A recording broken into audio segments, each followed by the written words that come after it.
So E3 has came and gone, and we had a lot of great announcements at E3, but there were also some announcements that just didn't get brought up. For example, like Bayonetta 3, like what's going on with this game? Is it going through a little bit of crisis with development, or are they saving it for a later date? Is development still progressing forward through this? Is this good or bad?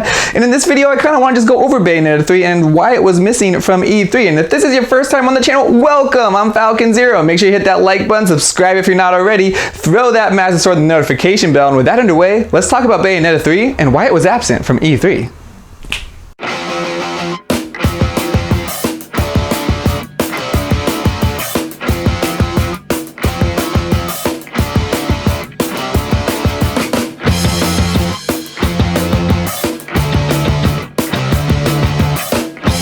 So we first heard about Bayonetta 3 at the 2017 Game Awards at the end of the year that take place in December. And we haven't heard one update about Bayonetta 3 except for when Hideki Kamiya just kinds in there and goes and comments. It's like, oh, you know, progression is still going forward with this game. But it's kind of making me wonder now, in 2021, I thought we would have heard something about Bayonetta 3, let alone that it didn't even came out yet. I just thought we would have gotten some kind of update as for like some kind of trailer or something by now.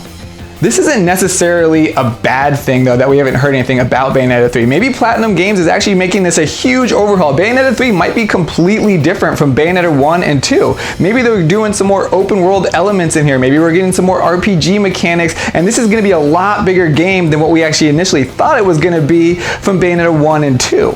Bayonetta 3 also hasn't been super long games as well. They've always been on the harder side, especially the first one, but these games usually were only around 15 hours, maybe 20 hours long on there, so they've never really been super long in-depth games. But now with this one taking, it seems, a lot more time now, I think we can also probably expect, at least that's what I'm expecting now, is a more in-depth Bayonetta game for the franchise to actually help it kind of progress forward and see different things in the game now. Maybe it's just not going to be your standard hack and slash Bayonetta game. Like this, I am really expecting this is going to be a massive overhaul altogether here with Bayonetta. And also, just looking back at the Game Awards in 2017 when this was first announced, I was thinking that maybe that this game was already in development, but now I'm starting to be on the fence of maybe this game had just started like days before, or maybe just like a month before or something like that, and got greenlit, and they were just maybe excited and then they wanted to just kind of tell us about that it was in development. So maybe this game like just had started development in 2017, and we don't know. There could have been some developmental issues going on in the past or not, but I'm just saying I'm on the fence more of, I think this might be actually a good thing, because I actually think now that Bayonetta 3 is going to be a bigger experience than we think. Now, I would be disappointed if it's not and it's still in the same style of Bayonetta 1 and 2, because now that it's taking so long, I am expecting Bayonetta 3 to actually be a massive game here. I'm actually thinking that they're going to take their step up here and actually show us something really cool. Not that I don't like Bayonetta 1 and 2, it's just now I'm expecting something a lot more.